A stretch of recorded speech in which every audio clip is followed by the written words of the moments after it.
প্রিয় এলাকাবাসী, গরিব দুঃখী ভাই ও বোনেরা, আসসালামু আলাইকুম। ওয়ালাইকুম আসসালাম। আর দুই একদিন পর ঈদ। এই ঈদের আনন্দ গরিব দুঃখী মানুষের সাথে ভাগাভাগি করে নেওয়ার জন্য আজকে আমি আপনাদের মাঝে 1 কেজি করে চাউল রিলিফ দিচ্ছি।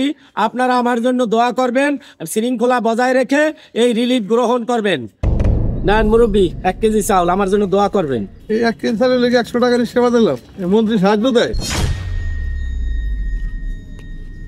মন্ত্রী সাহেব মাইকিং করতে রিলিফ দিবেন, এই 1 কেজি চাল রিলিফ দিবেন, এই চাল আঙ্গ রাখবো না। আচ্ছা ঠিক আছে, আপনারা যারা 1 কেজি চাউল রিলিফ নেবেন না, আপনারা এখানে আলাদা একটু লাইনে দাঁড়ান।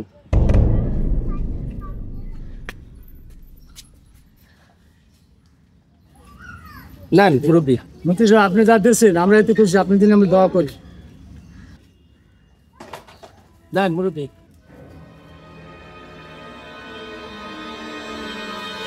নেন কাকা, 1 কেজি চাউল।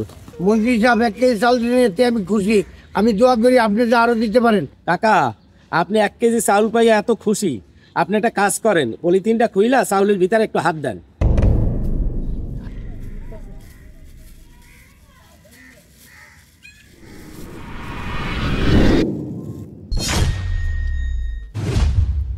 মন্ত্রী সাহেব এর মধ্যে দিয়ে অনেকগুলা টাকা মনে হয় ভুলে কেউ রাখতে দিছে। না কাকা, কেউ ভুল কইরা রাখে নাই, প্রত্যেকটা প্যাকেটে আমি 5,000 করে টাকা রাখছি গরিব দুঃখী মানুষের সাথে ঈদের আনন্দটা ভাগ করে নেওয়ার জন্য। এতে আমি বুঝতে পারলাম 1 কেজি চাউলের জন্য মানুষের অভাব আছে। আমি খুব খুশি, আপনার জন্য দোয়া করি। নেন খালা, এই 1 কেজি চাউল আপনার জন্য, এটার ভিতরেও 5,000 টাকা আছে। নেন খালা, এটার ভিতরেও 5,000 টাকা আছে। নেন নেন খালা, এটার ভিতরেও 5,000 টাকা আছে।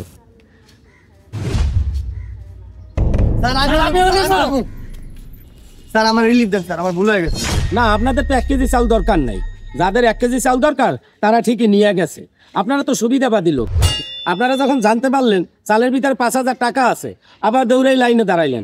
আপনাদের আমি রিলিফ দেবো না, আপনারা আসতে পারেন। স্যার আমি কিন্তু আপনার সবসময় ভোট দিই স্যার, আমার রিলিফটা দেন।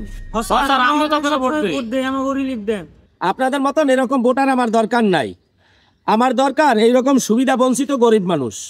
যান, আপনারা এখন আসতে পারেন, যান। স্যার দেন না স্যার, গরিব মানুষ আমরা। বললাম না আপনাদের আমি রিলিফ দেবো না, আমি বাইসা বাইসা যার দরকার তাকেই দিব। যান।